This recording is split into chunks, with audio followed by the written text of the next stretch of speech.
America, America, looky here. The Supreme Court is not above being paid off. Shout out to Ruby.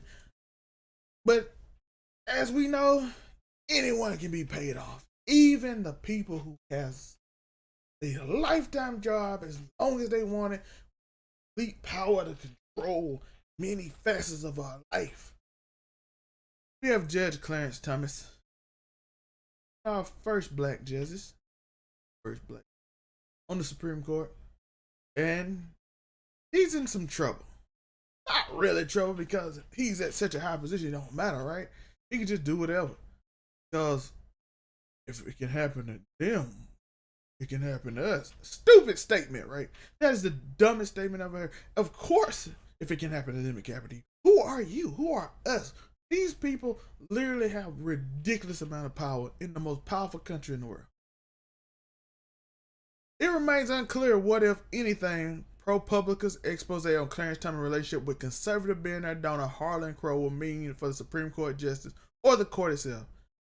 Nothing.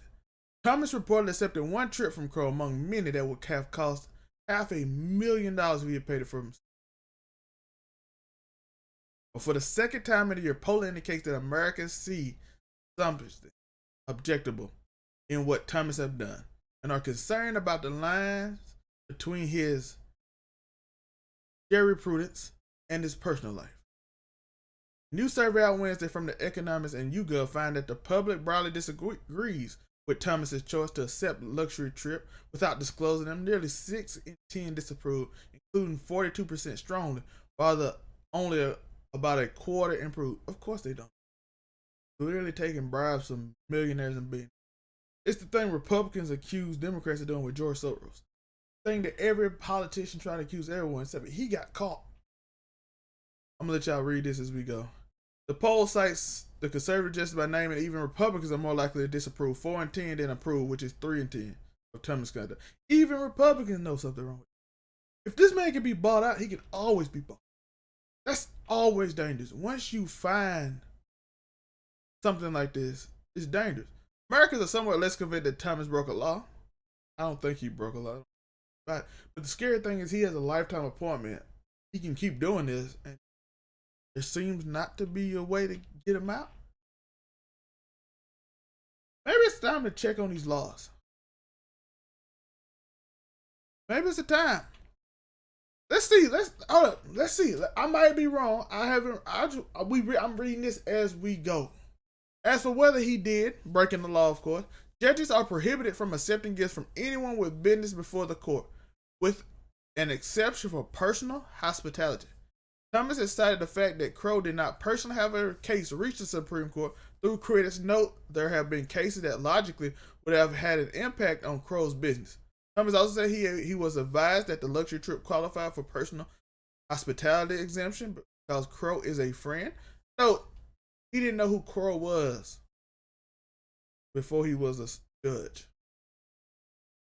But last month, a committee of judicial conferences, the court's policy-making body, clarifies those rules to state that stays at commercial properties and trips on private jet, which Thomas accepted, must be reported.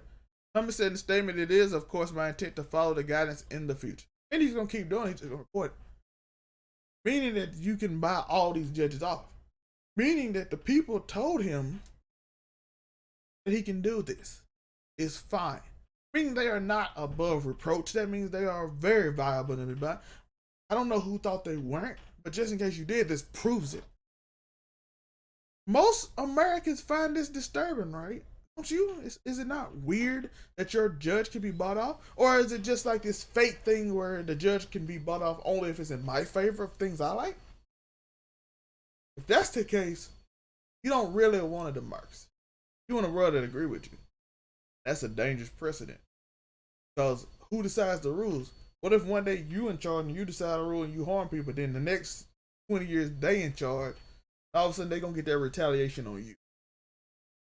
Do we really want a retaliation government or country in which two sides are so fighting so hard to control narratives and make sure the other side is evil? Apparently we do. Right now, America's starting to suck. Greatest country in the world. Starting to feel it suck.